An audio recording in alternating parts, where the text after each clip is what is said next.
Buenos días. Oramos. Bendito Padre, Señor Jesús, ponemos en este momento todas las cosas que se vayan a hablar. Sé tú, Señor, el que diriges a absolutamente cada una de la plática y que pueda tocar el corazón, el entendimiento, la sabiduría en transformación para poder ser unas mejores personas para tu reino, Señor. En tu bendito nombre. Amén. Bueno, vamos a ver la comunicación como una herramienta.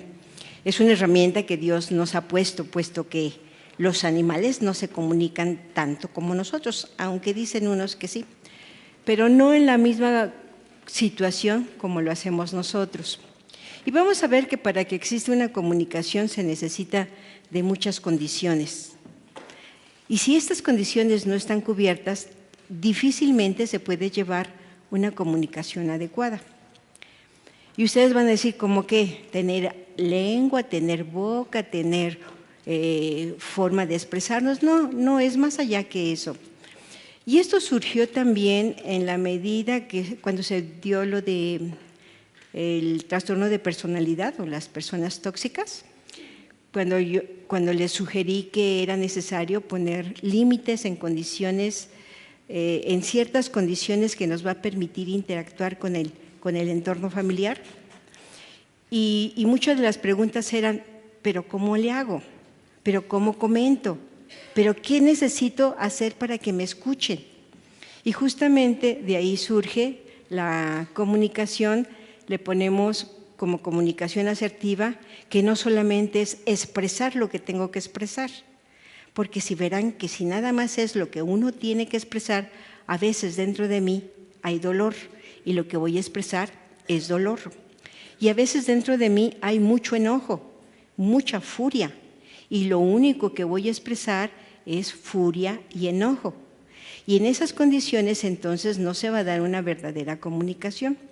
Por lo tanto, hay un antecedente. Antes de una comunicación asertiva, se necesita forzosamente de otros elementos, que es lo que vamos a ir viendo. Como son 2 martes que desgraciadamente van a estar conmigo, entonces traté de hacerlo igual, para no llevarlo siempre corriendo. Una primera parte hago énfasis en estos 2 primeros temas y el martes que viene se da todo el paso a paso de una comunicación asertiva. La siguiente, por favor, Brendita. ¿Y qué nos dice el Señor? No, siempre que entablamos una comunicación, a veces queremos pretender comunicarnos de la mejor manera y no nos sale.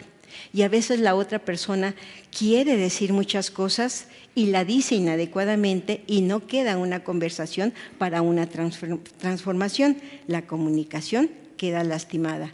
Pero dice en Romanos 14:13, ¿lo leemos? Ya no debemos criticarnos unos a otros, al contrario, no hagamos que por culpa nuestra un seguidor de Cristo peque o pierda su confianza en Dios. ¿Por qué hago este énfasis? Porque siempre somos muy dados a decir que si yo no me comunico adecuadamente bien es porque el otro no tiene la mejor postura para poderme escuchar y no quiere escucharme. Y siempre estamos haciendo que la culpa caiga en el otro. Aquí la intención es, bueno, sabemos que tantas carencias puede tener el otro, pero lo que importa es qué carencias tengo yo en esta acción de comunicarme que no expreso adecuadamente y de la manera con continuidad para lograr una transformación. La siguiente. Dice Colosenses 3:12, ¿lo leemos? Dios los ama mucho a ustedes y los ha elegido para que formen parte de su pueblo. Por eso, vivan como se espera de ustedes, ámenlos y sean buenos, humildes, amables y pacientes. ¿Qué significa esto? Que si yo quiero una transformación en mi hogar, en mi entorno, comunidad, vecinos, iglesia, forzosamente, insisto, tenemos nosotros que dar ese primer paso. Yo no le puedo exigir al otro que module su manera de comunicarse si yo no lo hago de una manera adecuada. Cuando yo pueda espejear mi conducta, mi forma de hablar en el otro, es que lo estoy haciendo adecuadamente bien. Cuando no logro ver que mi forma de comunicar está perpetrando en la otra acción, en el otro, entonces la comunicación está siendo verdadera. Me sonreí porque les comentaba que compré un lorito cabeza amarilla, pero de esos que ya están en el veterinario, que ya vienen de otras casas, no de los que se extraen de la selva, esos no. Y ese ya tiene un tanto de comunicación. Y resulta que este loro pelea con otro loro de cabeza amarilla, pero así, a picotazos. Y resulta que dice groserías, y muchas. Y luego digo, eso yo no le enseñé, ese ya vino así aprendido. Y es el entorno, o sea, un loro aprende lo que escucha. Un niño aprende y hace lo que ve y lo que escucha. Un cónyuge hace y habla como ve y como escucha. Todo es reiterativo. Si yo hablo mal, si yo me acostumbro a no modular mi voz, lo más probable que el otro tampoco lo haga. Si yo doy el ejemplo, la transformación se va a dar. De buenas a primeras, obvio no, son procesos. Por eso entonces, ¿qué nos dice Primera de Juan 3:18? ¿Lo leemos? Hijitos míos, no amemos de palabra ni de lengua, sino de hecho y de verdad. Miren que lo está pidiendo, miren que nos los están exigiendo. No podemos pedir nada al otro de lo que yo no esté dispuesta a dar. Definitivamente.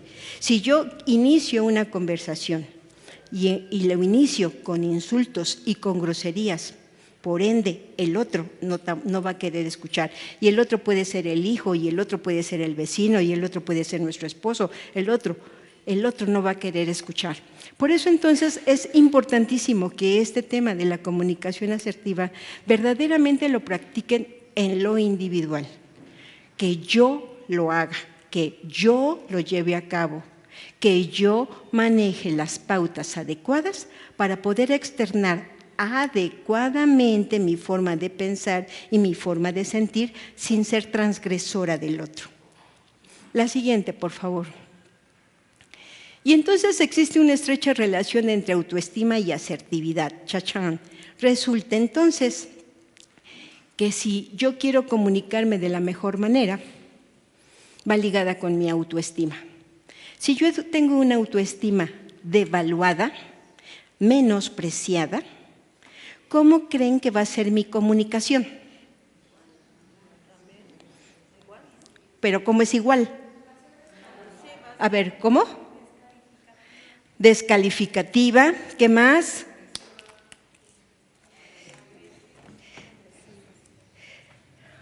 No sé cómo se prende. ¿Me ponen el micrófono del móvil, porfis? Creo que es desde arriba.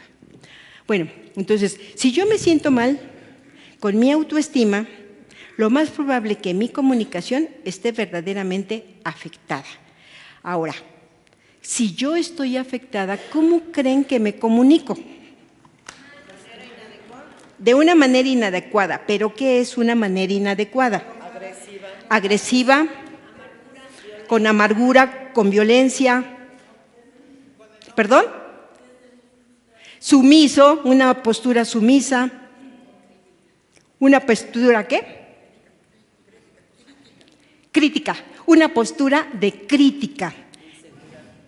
Con muchas mentiras. Entonces, si yo quiero tener una comunicación asertiva, primero tengo que revisar mi autoestima. Porque si mi autoestima está o muy acá o por los suelos, lo más probable que no se dé. ¿Qué pasa cuando una persona tiene una autoestima, por decirlo así, alta, pero que también es nada saludable y que piensa que solamente ella tiene la razón o él tiene la razón? ¿Cómo es esa comunicación? Humilla, prepotente, despectiva, autoritaria, no acepta sus errores. Siempre tiene la razón, ofensiva. Se dan cuenta y manipuladora. Se dan cuenta que cómo la autoestima va a determinar mucho mi manera de comunicarme. Y entonces nada más los pongo, por eso dice, para estudiar la relación vamos a empezar a definir los conceptos. Autoestima. La autoestima es un concepto que se puede definir como la forma que las personas tienen de ver cómo son y cómo se valoran. ¿Alguien más tiene que dar una valoración diferente? ¿O quién da esa autoestima? Nosotras. Nadie. A lo mejor otra persona nos puede decir algo muy bueno o algo muy malo, pero nosotros tenemos que tener una definición clara de quiénes somos. La siguiente, por favor. Y la asertividad, porque estamos hablando de la comunicación, pero no cualquier comunicación, va a ser una comunicación asertiva. La asertividad hace referencia a un tipo de comunicación a través de la que expresamos nuestras opiniones, nuestras emociones, necesidades, pero sin criticar la opinión de los demás, sin criticar la opinión de los demás. ¿Queda claro? Si yo expreso lo que hay dentro de mi corazón, ¿qué tal si dentro de mi corazón salen culebras, sapos y alimañas? Porque va ligado a mi forma, como yo me estoy percibiendo. Por lo tanto, la asertividad es el punto medio entre una comunicación agresiva y una comunicación pasiva. ¿Habían ustedes reflexionado que si una persona tenía una autoestima baja, lo más probable es que su forma de comunicar iba a ser pasiva? ¿Cómo se denota una comunicación pasiva? Insegura, simplemente no opina nada, sumisa, con mucho miedo, y entonces no va a externar su punto de vista, porque si le externa seguramente va a traer problemas. Si dice algo de lo que siente, seguramente el otro ni le va a escuchar, y como sus palabras no valen nada, como que para qué externan. Y en el caso de una comunicación agresiva, de antemano ya dimos todo el ejemplo. Por eso se dice que entonces la asertividad es justamente el punto medio entre la comunicación agresiva y una comunicación pasiva. Siguiente, por favor. Ahora, para que nosotros tengamos una autoestima claro, ¿qué creen? Lo que siempre les he dicho, necesitamos de mi autoconocimiento. ¿Quién soy? ¿Cómo pienso? ¿Ante qué condiciones específicas me transformo en el monstruo verde? ¿Cómo se llama ese? Ese, Hulk. ¿Ante qué condiciones me transformo? ¿Ante qué condiciones me atemorizo? ¿Ante qué condiciones me voy a mi cueva y no vuelvo a salir? ¿Ante qué condiciones me siento fuerte? ¿Ante qué condiciones me siento que no valgo como persona? Y eso solamente me lo doy yo mismo. Obvio, lo tuve que aprender en el transcurso de la vida, pero yo decido seguir adelante con ese patrón o transformarlo por la gracia de Dios. Y en el autoconocimiento, pues puse algo que más o menos era parecido a lo que manejamos en psicología, y lo maneja el Salmo 73, del 21 al más adelante. ¿Lo vamos leyendo? Yo tenía el alma llena de amargura y sentía que el corazón me punzaba. Era yo torpe, que no podía entenderlo. En tu presencia era yo como una bestia. Y no obstante, siempre he estado contigo. Tú me has tomado de la mano derecha. Sigue. La siguiente, por favor. ¿A quién tengo yo a los cielos? Solo a ti. Sin ti no quiero nada aquí en la tierra. En cuanto a mí, qué bueno es estar cerca de ti. En ti, Señor, he puesto mi esperanza para proclamar todas tus obras. ¿Por qué es necesario? ¿Se acuerdan que primero hacemos el análisis que a veces yo, con mis capacidades, nada puedo, pero con la gracia de Dios todo se transforma? Pero el primer elemento es conocernos y saber qué cosas no estamos haciendo adecuadamente, qué cosas me impide poderme comunicar adecuadamente, qué cosas me aterrorizan para ni siquiera poderlo hablar. Eso solamente ustedes lo pueden identificar. El corazón, nuestro Dios sabe lo que hay en sus corazones, eso es verdad. Pero ustedes también deben reconocer lo que están alimentando ese corazón. Y en estas condiciones, siguiente por favor. Tomamos en cuenta este tipo como mucho más específico para lograr un autoconocimiento. Por eso puse que para determinar mi autoestima debe de partir del autoconocimiento, ¿sí? ¿Sí? De ahí queda claro, si yo no me conozco, si yo todo estoy bien, si yo lo hago bien, si yo estoy hermosa, si yo todo lo hago como lo manda Dios y nunca me equivoco, ¿hay posibilidad de una transformación? No, porque estoy en una actitud soberbia. Si yo estoy en el otro rango, es que nada me sale bien, es que soy una torpe, es que no sirvo para nada, es que nadie me toma en cuenta. ¿Podría ser? Es la misma condición. Entonces son dos factores muy importantes. Autoestima, pero para tener una autoestima tenemos que hacer una introspección y esa introspección es el autoconocimiento. ¿Qué tenemos que hacer para saber cómo estamos? Vamos, rubro por rubro. Identificamos y distinguimos nuestros sentimientos, tristeza, miedo, alegría, enojo, vergüenza, amor, ansiedad, etcétera, ante situaciones específicas. Y fíjense que se los pongo, porque generalmente somos muy dados a generalizar. ¿Cómo estás? Mal. ¿Pero por qué? Me siento mal. ¿Pero qué te ha pasado? Todo mal. ¿Qué es todo mal? ¿Le duele el estómago? ¿O le duele un pie? ¿O está enojada? ¿O siente frustración? ¿O tiene vergüenza? ¿O tiene? ¿Qué tiene? A eso que se siente se le tiene que poner un nombre. Si yo lo encierro en que todo bien o todo mal, no me dice absolutamente nada. Yo debo de saber expresar. ¿Por qué es importantísima esa parte? Porque cuando yo exprese lo que me está haciendo sentir mal, simplemente me voy a mi emoción y mi sentimiento. Lo que tú hiciste me enoja o me entristece porque me hace sentir esto y esto y esto. Y me siento vulnerable. Y si se fijan, estoy siendo bien ególatra. Me siento. Porque yo no puedo saber lo que siente el otro, ¿verdad? Es que tú sientes qué. Es que tú piensas qué. No, no pueden saber ni lo que sienten ni lo que piensan. Pero ustedes, si tienen la obligación de poder hablar de lo que piensan y de lo que sienten a través del análisis y ponerle el nombre a la emoción que se está trabajando.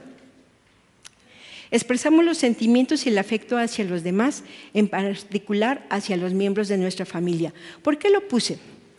Porque dentro de este manejo o un inadecuado concepto de sí mismo, una autoestima baja, a veces las personas les llegan los hijos y les dicen, es que tú no me das una caricia. Ah, ya ves que yo soy así, yo no acaricio. O sea, ¿por qué no? ¿Por qué no poder decir sí hay amor dentro de mí y poderlo mostrar con una sonrisa, con una caricia, con un apapacho, con un beso, con una comidita y una flor? Algo donde se esté de antemano comunicando el amor que hay en esa relación. Identificamos las situaciones que nos producen diversos sentimientos.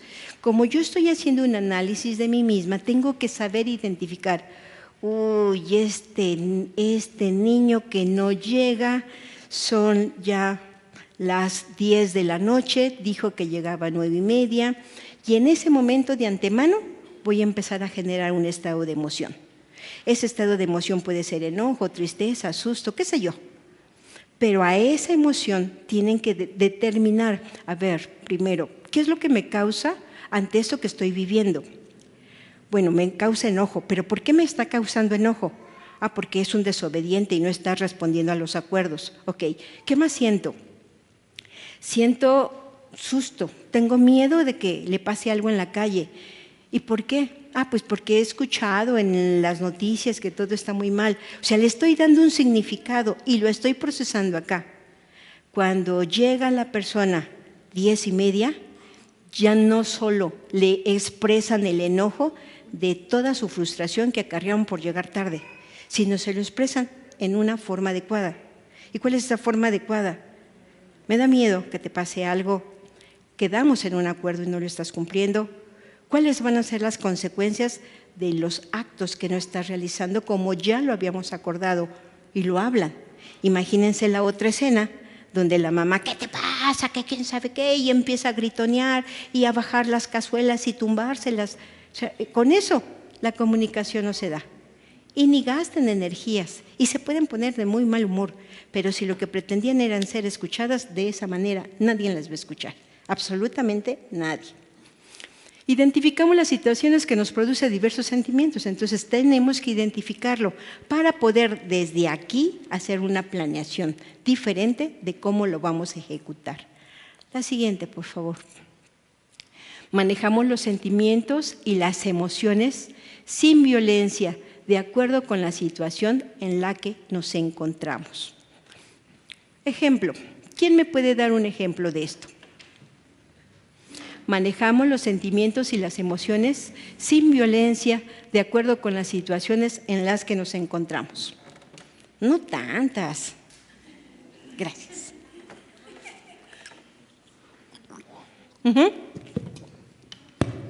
Ya tenemos micrófono. ¿Te lo llevas?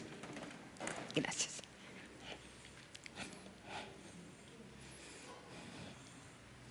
Hola, buenos días, soy Conchita. Ahorita me encuentro en una situación con mi hijo, el mayor, que hubo violencia con su hermano, el más chico. Gracias a Dios me di cuenta que cuando mi hijo mayor tiene comunicación con su padre, refleja tal vez su dolor, su impotencia. Estamos separados desde hace 3 años. Entonces, ahorita, gracias a Dios, me mostró que la violencia y el dolor, todo lo ha transmitido, todo el dolor que él siente por la separación, que ya tiene 13 años, la trajo a través de violencia. Peleó con su hermano, pelea conmigo, tomó cosas que no eran de él, no ha sabido, y yo tampoco guiarlo, cómo canalizar esa comunicación. Yo cuando conocí de Dios todavía le hablaba y le decía con groserías, así como tú dices, y nunca llegué a nada. En ese momento de mi vida me siento a hablar con él, le pregunto, llegamos a acuerdos, y él todavía llega el momento en que me dice, es que tú no me crees, es que tú no me tienes confianza, es que yo ya cambié. Y yo le digo, yo confío en ti, te presté 9,000 pesos, llegamos a un acuerdo. Si yo no confiara en tus cambios y en lo que has hecho, yo no te hubiera otorgado nuevamente mi confianza.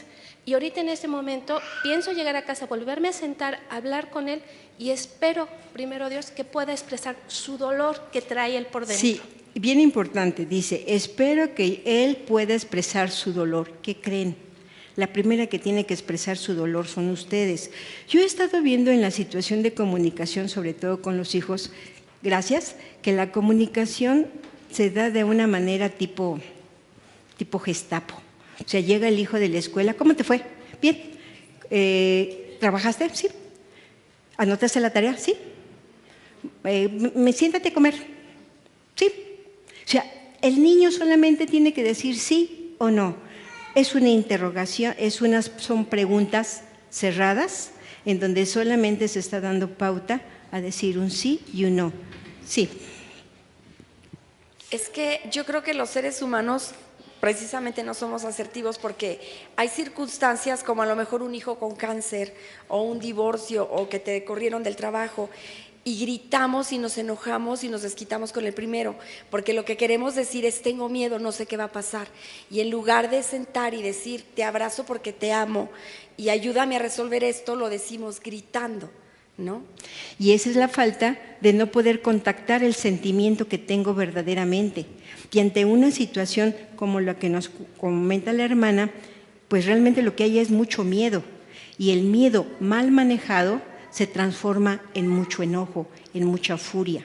¿Se dan cuenta que, por ejemplo, cuando hay un duelo, cuando fallece alguien importante de la familia, un padre, una madre, poco después de todo el cortejo fúnebre, semanas o meses después viene un conflicto familiar en donde se empiezan a pelear por todos y quién tomó el caso dorado que les gustaba, quién se quedó con la joya fulana, qué pasó con tal ropa, y empieza a haber una serie de discusiones. Y justamente es en la etapa de duelo, dentro de una de las etapas es el enojo. Y ese enojo, como uno nunca puede, hay de dos, o los que nos echamos todas las culpas o los que culpabilizamos a los demás. Y el enojo está plagado justamente de muchas culpas. Y empiezan a culpabilizar todo. No se hubiera muerto mi papá si tú le hubieras dado el medicamento. No se hubiera muerto mi mamá si no lo hubiera llevado a ese hospital. Y empieza una rebatinga tremenda. ¿Por qué? Porque no ponemos el nombre adecuado a las emociones que sentimos. Y esto perjudica radicalmente una comunicación. Enfrentamos los conflictos que surgen en la familia sin evadirlos y negarlos. Ojo, importante. Cuando hay un conflicto de familia o cuando hay un conflicto en una relación interpersonal, sea con amigas, sea con vecinos, dejar pasar el tiempo para que a ver si se aminora ese estado de angustia o enojo y después se va a hablar, no. Acuérdense que el ser humano nosotros nos hacemos de hábitos, estamos conformados de muchos hábitos. Y si yo me habitúo a ya no hablarle a esa persona, se va a hacer un hábito en mí y después esa parte de querer resolver no se da, Por eso se dice que no hay que evadirlos, ni tampoco negarlos. Los tenemos que enfrentar, siempre y cuando hayamos trabajado con nosotros, poniéndole nombre a cada una de mis emociones y sentimientos, trabajarlo aquí de cuál va a ser el proceso idóneo para externarlo y poderlo hacer valer y escuchar para el que está de escucha. Y luego dice, percibimos las ventajas del adecuado manejo de nuestros sentimientos. Acuérdense que estamos hablando de un autoconocimiento. Yo debo de ser verdaderamente clara conmigo y no engañarme. ¿Estoy manejando bien mis sentimientos y mis emociones y la manera como las externo? ¿Lo estoy haciendo bien? ¿Es la forma adecuada? ¿O cada vez que lo hago trae un conflicto mayor porque no me expreso de la mejor manera? Tengo que hacer un análisis reflexivo de esa parte. ¿Somos capaces de expresar nuestro enojo sin ser violentos con nuestros hijos, parejas y padres? Bueno, ya está reiterativo y es bien importante que lo tomen en cuenta, porque entonces quisieran una comunicación asertiva donde nada más tuvieran la posibilidad de externar su punto de vista ustedes y jamás tomar en cuenta el punto de vista del otro. La siguiente, por favor. ¿Expresamos nuestros desacuerdos de manera apropiada sin que esto signifique quedarnos callados? Esto es importante. Si yo me quedo callado ante una situación que no me está agradando, ¿y creen que se me va a olvidar? No, nada más estoy generando dentro de mí una mayor frustración. Y justamente voy a llenarlo de otra frustración, de otro momento que me haya quedado callada. Y luego, de otro momento que decidí tampoco opinar, lo vuelvo a guardar. Resulta que de tantos malestares que he guardado, llega un momento que voy a explotar. Y justamente voy a explotar y voy a decir lo que aparentemente tengo guardado, pero va a salir contaminado. Va a salir con insultos, va a salir con gritos, va a salir con llantos y de todos modos no externé absolutamente nada. Y es importante saber si dentro del autoconocimiento hago yo que solucionemos los conflictos familiares dialogando y sin violencia. Y aquí sí, es como si estuviera haciéndoles un cuestionario. A ver, expresa su desacuerdo de manera apropiada sin que esto signifique quedarse callado, ¿sí o no? Dígalo. A veces sí y a veces no. ¿Comunicamos a nuestra familia lo que nos molesta y lo que nos lastima, sí o no? Sí, pero como cuchillito de palo, que tampoco es la manera adecuada. Por lo tanto, solucionamos los conflictos familiares dialogando. ¿Y sin violencia? ¿Sí o no? Eso es justamente la parte que nos corresponde a nosotros. Sabemos de antemano que nuestro Dios es un Dios de gracia, sabemos de antemano que Dios nos da sabiduría, sabemos de antemano que el Señor nos apoya en todos los momentos de tormenta, pero lo que nos compete a nosotros hacer es justamente esta parte. Eso es mi compromiso que tengo con mi prójimo, porque Dios me está dando todas las herramientas que necesito. Solo basta ponerlas a echar a andar. ¿Y quién las va a echar a andar? ¿El vecino? No. ¿El prójimo? No. Yo. La siguiente, por favor. Es importante reconocer los sentimientos, emociones en la forma particular que tenemos de expresarlos. ¿Por qué particulares? Porque siempre dice, la mayor parte de las veces uno dice, es que nosotros pensamos que tú estás mal. ¿Nosotros? ¿Quiénes son nosotros? ¿Quién es quien verdaderamente piensa que está mal? Nosotros, yo, hijos, mamá, suegra. ¿Quiénes son nosotros? Tenemos que ubicar qué es lo que siento yo, y no soy vocera del grupo, soy vocera de mí misma. Revisar la congruencia entre decir y el hacer, forzosamente. Y eso es lo que muchos se quejan cuando nos conocen como cristianos, ¿no? Que no damos a veces buen testimonio, que nosotros podemos decir y el Señor te ama y ama a tu prójimo como a ti mismo, y en la verdad y detrás de bambalinas somos otras personas, completamente diferentes. Y lo que nosotros decimos, no lo hacemos. Ese sí es un compromiso que tenemos con Dios, porque Él nos pide ser dadores de amor, porque así Él nos está enseñando. Establecer una comunicación clara y abierta con los demás. Pero ustedes pueden decir, ¿y cómo es esa? O sea, como estoy haciendo una retroalimentación o una introspección, mejor dicho, la pregunta sería, ¿establezco una comunicación clara y abierta con los demás? Nada más se dice sí o no. ¿Reviso la congruencia entre el decir y el hacer?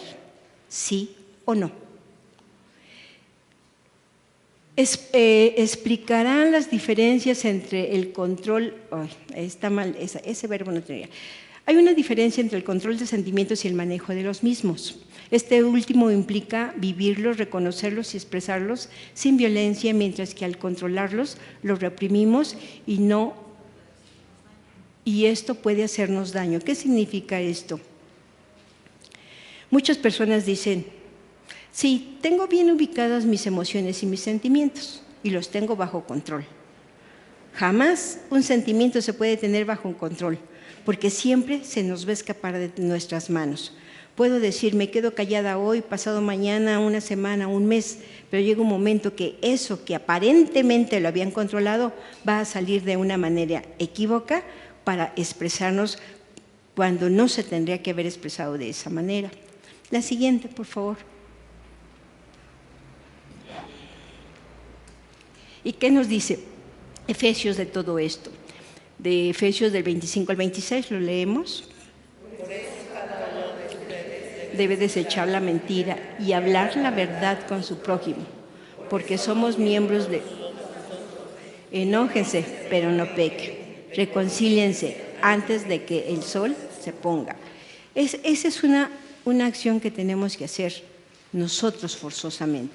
Nadie lo va a hacer por lo que nosotros tenemos que hacer, nadie más lo va a hacer. ¿Y cuál sería desechar la mentira? La mentira es el concepto de decir, nosotros estamos bien y el otro está completamente mal. ¿Cuál es la mentira que nos creemos? Yo puedo gritar porque el otro o los otros o los niños se lo buscaron. ¿Cuál es la otra mentira? Díganme, ¿qué otra mentira nos llenamos nosotros para poder continuar con este esquema de comportamiento? Perfecto. Por tu culpa es que estoy mal. ¿Qué más? Cuando nos preguntan, ¿estás enojada? Y dices, no, estoy bien. No, es una mentira. No estás diciendo que sí tienes algo. Justamente, cuando nos preguntan, ¿estás enojada? No. Y la cara dice que ni te acerques porque te voy a comer de un solo. Me haces enojar. Tú me haces enojar. Qué bueno que lo toma, hermana. Generalmente dicen, es que yo estuviera bien si tú no me hicieses enojar. El enojo no es de afuera para adentro. El enojo es de adentro para afuera. Hay condiciones que me lo producen, pero el sentimiento es de uno. Gracias. Aquí hay otro. Decimos también, es que me sacaron de mis casillas. Acá. ¿Ahí dónde anda? Acá. Ah, Me sacaron de mis casillas, decimos. me sacaron de mis casillas y por eso actué así. Yo soy bien buena onda.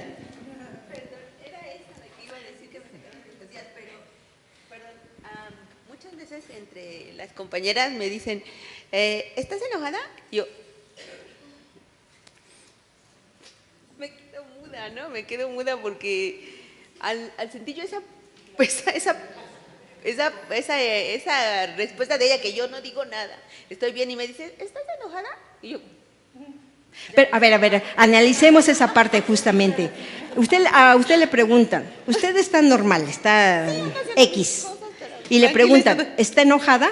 ¿Qué responde? me quedo, enojo. Ajá. Y sí se dan cuenta en esas condiciones, contactar mi emoción. Pues que tengo cara de qué.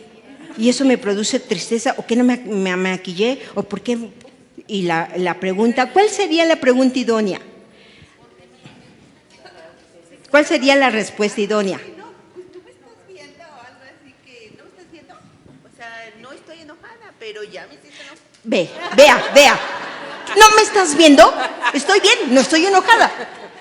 A ver, ¿cómo modulan esa conducta? A ver, ¿quién me la quiere modular? Aquí. Cuando me preguntan, ¿estás enojada? No, ¿por qué? Ajá. No, ¿por qué? A ver, aquí también. Es que justo a eso iba. Hay personas que son conflictivas y que nada más por hacerte repelar vienen y te preguntan esas cosas. No porque tú estés enojado, a lo mejor estás muy bien, estás normal, pero el problema está en la otra persona. Y ahí es donde esos comentarios, no, ¿por qué? No, o sea, si no estás enojado, si tu cara no está bien, pues como lo decías tú en lo de la toxicidad, el problema está en la otra persona, no está en mí, ¿no? Exacto, Te da risa, aquí atrás. claro. Gracias. Pues yo creo que depende, ¿no? Cómo ando yo por dentro. O sea, igual y puedo estar, porque me ha pasado que estoy arreglando el área común, las plantitas y eso, y de repente llega alguien y me dice, ¿estás enojada? Estoy pensativa, estoy tan ocupada que no. Pero si de verdad llega alguien en el momento que a lo mejor estoy pensativa, pero pensativa en un enojo, en algo que me produce enojo, entonces mi cara está respondiendo, ¿no? Ahora, y mi actitud va a ser también de, ¿por qué? ¿No? O sea, depende de mi emoción. Aquí hay otra opinión. Mari, justamente cuando yo era niña, eso siempre le preguntaba a mi papá, toda la vida. Papá, ¿estás enojado? Me decía, no. Y al ratito le volví a preguntar, papá, ¿estás enojado? No. Y otra vez, papá, ¿estás enojado? O sea, pasaban horas, ¿no? Y me decía, si me vuelves a preguntar, me voy a enojar.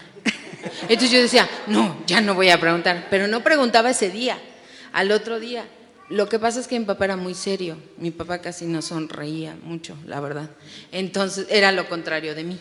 Yo soy amiguera, soy otro tipo de carácter. Y entonces para mí era que estaba enojado. O sea, y a lo mejor tenía preocupaciones, tenía otras ¿Cuál sería cosas. la pregunta adecuada? Papá, ¿en qué te puedo ayudar? A lo mejor, y lo menciono porque muchas tenemos chiquitos, yo ya no, ¿verdad? Ahorita, pero muchas tienen hijos y a veces lo que estamos reflejando, nuestras angustias, nuestras preocupaciones, los niños lo perciben y es con los que deberíamos de tener otra actitud, ¿no? Ahora, ¿cuál sería la pregunta? Yo pienso decir, papi, yo te veo, tu cara me dice otra cosa, ¿he hecho algo malo o qué? Exacto. Porque esa era mi angustia. Yo. Ajá. Nada más respondiendo a esta parte. ¿Se dan cuenta que no podemos ni siquiera hacer una pregunta adecuada porque nos falta ese proceso? O sea, si yo quiero saber si el otro está enojado, tengo que pasar por lo que yo siento, no por lo que yo percibo del otro. Ejemplo, fíjate que tu cara que tienes me hace sentir que estás enojado. Y cuando tienes esa cara de enojo, yo me siento responsable de que yo haya hecho algo malo. ¿Estoy bien o estoy mal? Y el otro tendrá que decir un sí, un no. Pero contacto mi emoción y mi sentimiento. Por eso es bien importante contactarlo, porque si no me voy a la percepción. Aquí hay una intervención y después otra.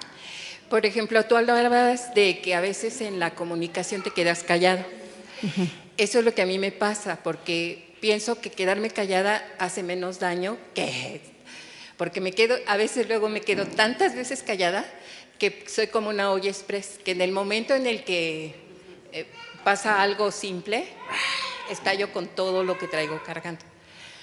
Entonces, no sé si esté bien o esté mal, pero empezamos discutiendo y empezamos diciendo todo lo que sentimos y cómo nos sentimos y qué es lo que creemos. Y poco a poco se va calmando la situación hasta que terminamos hablando. Yo no sé si es la mejor manera, pero es la que nos ha estado funcionando, porque yo hacía muchas veces, como no me podía yo comunicar con mi hijo, yo creo que hay algo en mi tono de voz. Soy muy mandoncita, soy muy dominante, y entonces eso a él lo pone mal. Entonces era por medio de su pizarrón, él tiene un pizarrón en su cuarto, entonces allí en el pizarrón yo le ponía cosas y era la manera de comunicarnos, pero yo creo que sí es necesario practicar la comunicación y practicar una comunicación sana. Pues yo ya empecé, yo creo que está mal, pero ya empecé a hacerlo, ¿no? Porque también quedarte callada no es bueno. Claro, es justamente lo que habíamos estado comentando por aquí. Este es el día que hizo Jehová. Nos gozaremos y nos alegraremos en él. Y luego cantamos, este gozo que yo siento en mi alma, solo Cristo me lo pudo dar. Si eso está permanentemente en nuestra vida, les aseguro que sí vienen cosas, pero ¿qué somos nosotros? ¿Naranjita dulce o limón agrio? De tal modo que cuando me muerden, es lo que sale de mí. Lo que tengo interiormente, si soy una naranjita dulce, una fruta dulce, cuando me muerden, qué rico. Pero si soy limón agrio, cuando me muerden, sale lo agrio. Entonces, al paso del tiempo vamos aprendiendo a escudriñar las escrituras porque os parece que vosotros, ahí está la vida eterna. Si no leemos y si no oramos, todo lo que nos hagan, lo aventamos. Sí, eso es muy importante, es verdad, pero recuerden que al fin de cuentas, en los momentos más críticos, quien responde efusivamente o calladamente o adecuadamente es uno solo, uno. Y esto va ligado al autoconocimiento y ese autoconocimiento va ligado a la autoestima. Si yo no trabajo primeramente con la autoestima, difícilmente voy a corregir mi forma de comunicarme. Siguiente, por favor. Nada más. Una frase que una vez me dice alguien, llega y saluda, ¿no? Y me dice, hola, ¿cómo estás? Y le digo, bien. Pues díselo a tu cara, porque eso no reflejas. Y me quedo así. Para mí se hizo así como una expresión de mala onda. Él no, o sea, no sé, pero esa frase dices, sí. No, y la pregunta sensata que él hubiese sido, la respuesta sensata de usted. Yo, bueno, nada más le dije, pues yo bien, pero así, o sea, ya no contesté porque en ese momento, sí, porque en ese momento, Sí, pero sí se dan cuenta cómo truncan la comunicación, sí. O sea, pues yo bien, y el otro responde, pues parece que no. Sí. Y la pregunta sería, ¿y cómo me ves mi cara?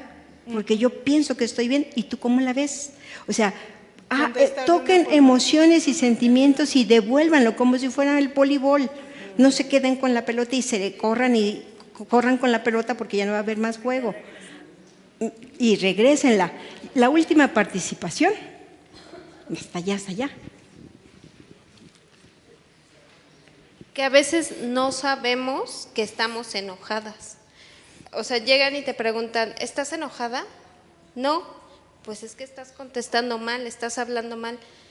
Y ya que lo piensas, sí estoy preocupada por esto, tengo miedo por esto, pero no lo sabes y sin embargo lo estás reflejando a los demás y tú dices, estoy bien, estoy tranquila y no es cierto, estás contestando grosero, estás siendo a veces hasta agresiva y no te das cuenta de que ese sentimiento que traes, que no aceptas, lo estás reflejando en tu actitud. Por eso entonces, primer paso, reconocer las emociones y los sentimientos que están dentro de mí, ponerles un nombre para poderlos expresar adecuadamente. Si yo no hago ese análisis, definitivamente la comunicación no se va a dar certeramente. La siguiente. La autoestima es la valoración que tenemos de nosotros mismos, la opinión que tenemos de nosotros de una forma en general. Una persona con autoestima alta tiene confianza en sí misma, está consciente de que su mejor recurso es su propia persona y lo más importante, se acepta. Aquí puse autoestima alta, pero yo la pondría como una autoestima sana, porque la autoestima alta a veces es esa persona que se cree de más. Una persona con autoestima baja piensa que es insignificante, la soledad parece perseguirla y tiene dificultades para comunicarse. ¿Algún alumnado? La siguiente. La siguiente, por favor. Aquí es bien importante.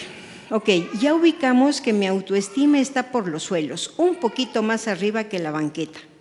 O ya ubiqué que mi autoestima está tan superior que no pienso que yo pueda tener equivocaciones y que ambas me van a crear un verdadero conflicto. Ahora, dice, la autoestima baja se puede cambiar y volver más positiva, pero también la alta. ¿Y en qué consiste? ¿Cómo lo podemos modificar? Primer elemento, introspección. Introspección es determinar cómo está mi autoestima. Y de antemano, conocerme a mí, cómo respondo. Y en este momento estuvieron dando ejemplos verdaderamente significativos. ¿Estás enojada? No, ¿por qué? O sea, ¿cómo estamos por dentro? O sea, esas cosas son bien importantes que ustedes se pregunten a sí mismas y la respuesta salga de ustedes mismas.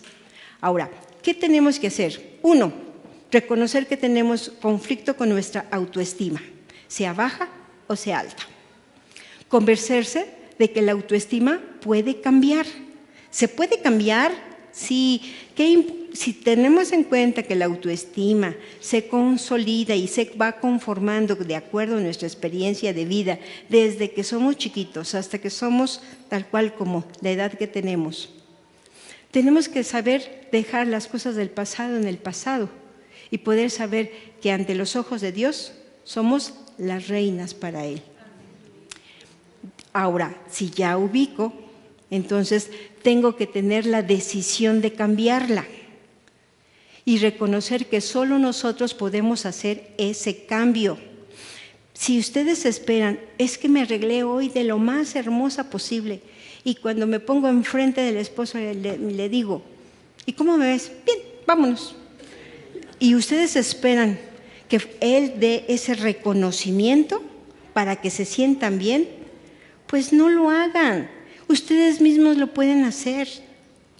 Ya que ustedes se vieron y se valoraron, ya más adelante le pueden decir, me gustaría que tú tuvieras alguna palabra de elogio para mi persona, me encantaría, ojalá un día lo puedas hacer. Y no el cuadro al revés, nunca te importa cómo me veo, cómo salga, a ti te da lo mismo. ¿Se dan cuenta que todo es manejo de una buena o mala comunicación? Reconocer que solo nosotros podemos hacer el cambio. ¿Lo puede hacer el esposo por nosotros? ¿El hijo? ¿Los papás? Es algo que depende única y exclusivamente de nosotros. Hacer un balance de virtudes y defectos, y ahí sí se pueden sentar y hacer a una hoja, dividirla en dos partes y poner virtudes y defectos. Y cuando he hecho este ejercicio en talleres, pongan sus defectos y hacen y todavía les falta más hojas. Y pongan sus virtudes, no las encuentran.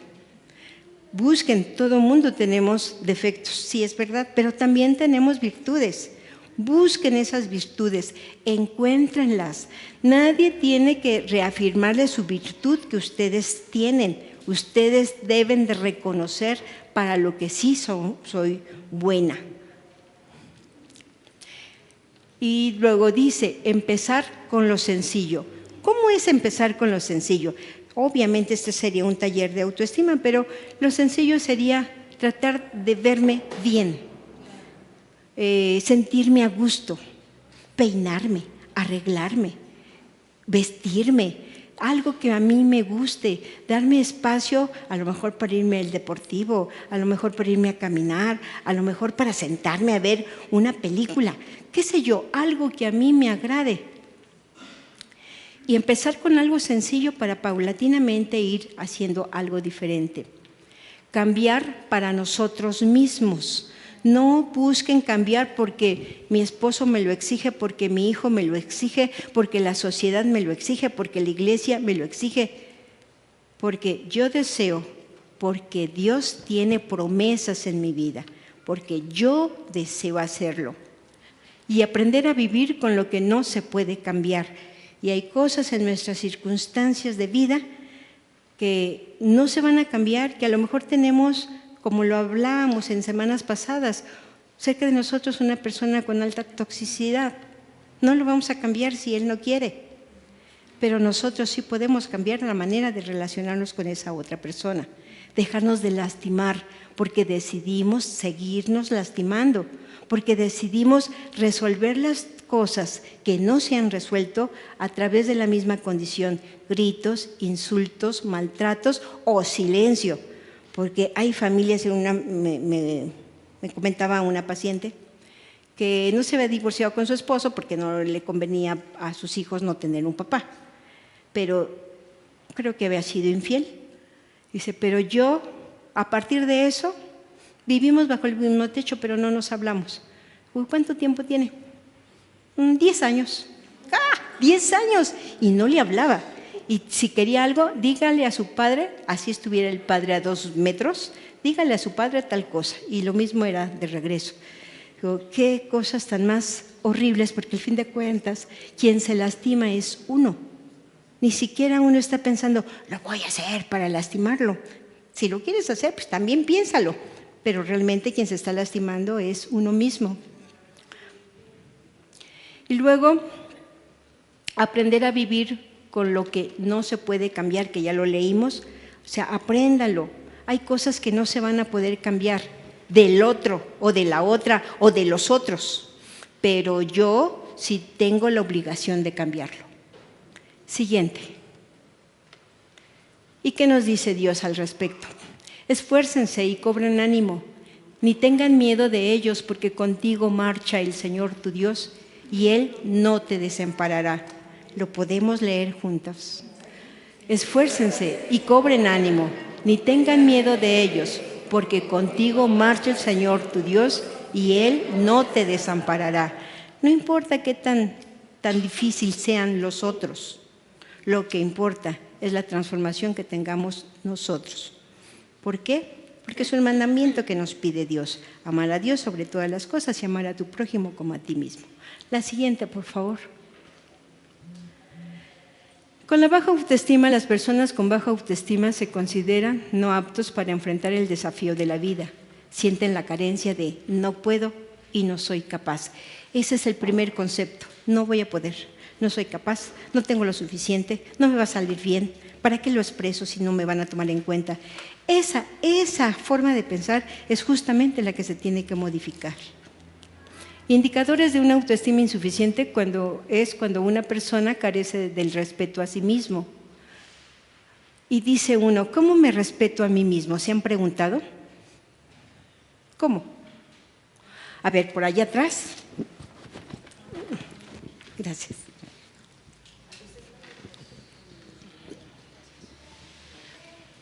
Uno de los puntos, buenos días, uno de los puntos que he descubierto es no permitir que las personas te lastimen, aunque tú veas las intenciones que quieren lastimarte, ¿no? Aunque sea muy sutil o camuflajeado, hay gente como como que trata de lastimarte, pero como que tienen también ellos miedo de demostrar que quieren hacerlo, ¿no?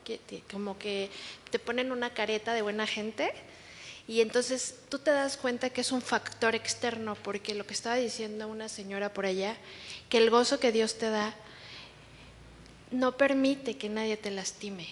Entonces eso es un factor externo. Si ella quiere lastimarte es porque ella está lastimada o la persona, ¿no? Entonces, al no permitirlo es porque tengo una autoestima sana, equilibrada, ni muy baja ni muy alta como para menospreciarla, sino comprender por qué es así.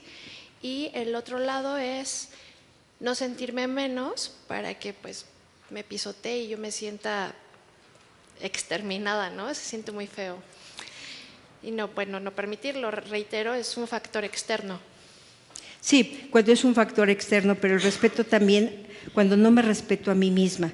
¿Cómo se puede vivir? ¿Cómo se puede sentir? ¿Cómo es eso cuando yo no me respeto a mí misma? ¿Quién me da ejemplo? Exactamente, es saber qué es lo que necesito yo y qué quiero yo. A lo mejor yo lo que necesito tener son 8 horas de dormida, 8 horas continuas de dormir, busquen ese espacio. A lo mejor lo que yo necesito para respetarme a mí misma es no permitir que alguien muy cercano a mí me menosprecie, me insulte y me sobaje. Y simplemente que le vamos a poner un parche en la boca o nos los agarramos a bofetadas, no. Saber que, como decía la hermana de atrás, las palabras hirientes del otro están en el otro y uno decide o no cargarlas con ellas. Aquí. A ver, aquí, con el micrófono. Ajá. No, ya iban a hablar, sí. Tristemente, en la actualidad lo que estamos viviendo, bueno, con muchísimas amistades de mi entorno, la infidelidad es muy común y hay diferente manera de verlo, de vivir. Hay compañeras o amistades cercanas que me dicen, no, pues no quiero perder esto, y saben que es infidelidad. Para mí eso es un punto bien importante que tiene uno que enfrentar y hablarlo, razonarlo y ver qué es lo más sano para crecer, porque siento que ahí se está desvalorizando muchísimo, porque me da económicamente, porque tengo un techo, pero emocionalmente se manifiestan enfermedades o hay situaciones con los hijos de que le dicen, oye, pero ¿por qué permites eso? O sea, para mí es un punto bien importante porque es en la familia. Sí, acuérdense que nuestras participaciones que ahorita tengamos, hablemos en la persona, en lo que yo, en mí, para no estar generalizando en los otros, porque la intención es la transformación en la forma individual. A lo que voy es esto, cada quien va a tener un enfoque específico a cómo es el respeto a sí misma, qué es lo que necesito yo para sentir ese respeto. Cada quien va a tener una situación específica y a veces van a coincidir y a veces no. La intención es que ustedes mismos descubran cómo es ese autorrespeto, cómo tengo que hacer para respetarme a mí misma, porque si yo no me respeto a mí misma, tampoco esperen que los otros la respeten, definitivamente. Aquí, Frida, hay otra intervención, última intervención. Yo digo que un caso de autorrespeto muy feo que antes me hacía era que yo sabía perfectamente lo que Dios quería para mí, pero no le hacía caso. Por ejemplo, Dios decía, ¿no? Le pidió una oración, ay Señor, pues a ver cuándo me mandas un novio, ¿no? Y entonces, pero mándamelo tú, ¿no? Pues ya sé que tú sí quieres todo bueno para mí. Entonces me sale un pretendiente, pues guapo, con dinero, profesionista, ¿no? Pero casado, ¿no? Entonces, tan solo el considerar de, ay, qué bueno, que le gusto y que quiere conmigo, ¿no? Ya tan solo eso era una falta de respeto hacia mí. Pero lo bueno es que, como estaba en el curso acá de la maestra Yani, de la autovaloración y de todo eso, dije, no, Y me dolió en el alma, pero dije, no, Señor, porque esto es lo que tú quieres. Y yo voy y le hago caso al fulano, que me bajaba el cielo y las estrellas. Dije, no, pues, ¿para qué? Pero ahí es una parte del autorrespeto que a veces uno siente que Dios quiere una cosa y está haciendo o pensando otra. Definitivamente. Y por eso entonces se pone que no repara en sus necesidades, o sea, no reparó en mis necesidades, en mis deseos, y no confío en mí misma para ganarme la vida o hacer frente a los desafíos de la vida, con lo que decía de acá, un esposo infiel que le está poniendo el cuerno, y una vez le perdonen y lo vuelven a perdonar. En esas condiciones siempre se les pregunta, ¿por qué te quedas? ¿Por qué te quedas ahí? Pues es que no tengo medios económicos para sostenerme.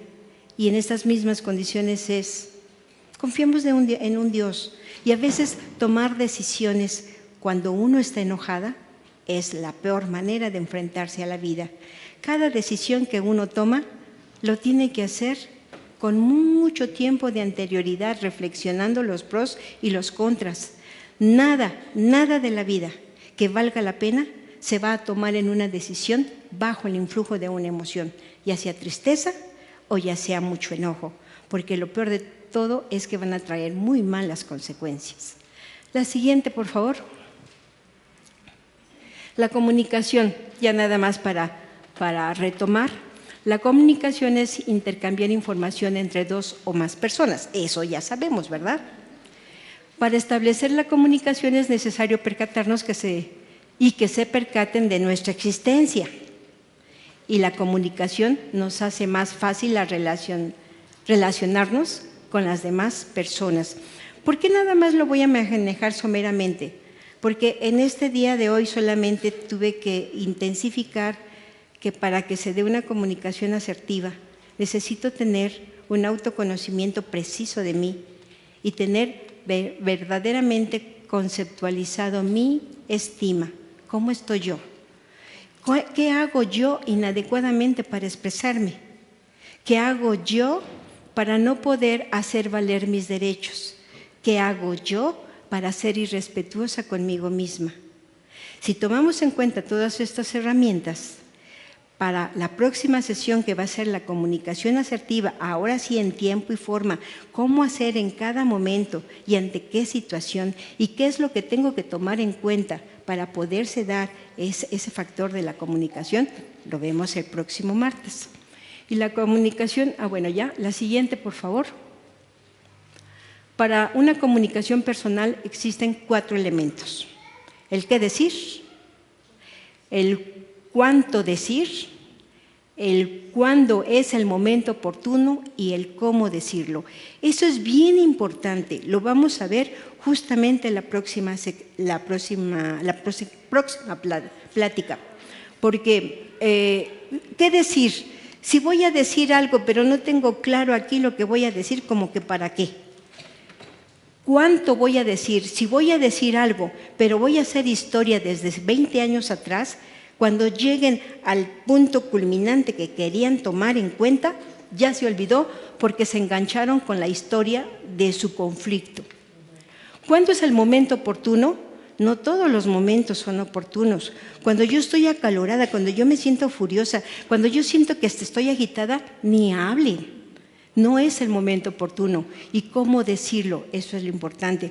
Justamente eso es lo que vemos la próxima plática. Una comunicación es afectiva cuando decimos las cosas con palabras sencillas y honestidad. Honestidad con nosotras mismas, porque no vamos a decir algo que no vaya de acuerdo con lo que verdaderamente pensamos y sentimos, nada más por quedar bien. La siguiente. Y leemos todas juntas. ¿Qué nos dice Mateo al respecto? ¿Qué hacen los otros? ¿No te das cuenta de las muchas cosas malas que haces tú? Es como si te fijaras en el ojo que hay, y no te dieras cuenta de que en tu ojo hay una rama. Eso es bien importante para poder crear una comunicación sana en mi ambiente familiar, en mi ambiente vecinal. Forzosamente, primero necesito quitarme mi basurita. No, aquí ya no es mi basurita, es mi rama que tengo en el ojo. Y Colosenses 3:23, lo leemos: todo lo que hagan, háganlo de buena gana, como si estuvieran sirviendo al Señor Jesucristo y no a la gente. Esa es la parte más importante. Todo lo que hacemos de buena gana, porque es un servicio que le estamos haciendo al Señor. La siguiente, última. Y bueno, ya nada más aquí le puse que los pasos para una comunicación asertiva es expresar cómo te sientes, manifiesta lo que piensas, di lo que quieres que suceda, sin agredir a los demás y a la vez sin someterse a la voluntad ajena. Todo eso lo charlamos el próximo martes. ¿Podemos orar? Bendito Padre, gracias por estos espacios, gracias por la oportunidad de poder compartir. Y mi Padre, que cada quien se lleve el trabajo que tú creas prudente que tenga que hacerse dentro de su corazón, de su mente, de su sabiduría y de su vida. En tu bendito nombre. Amén.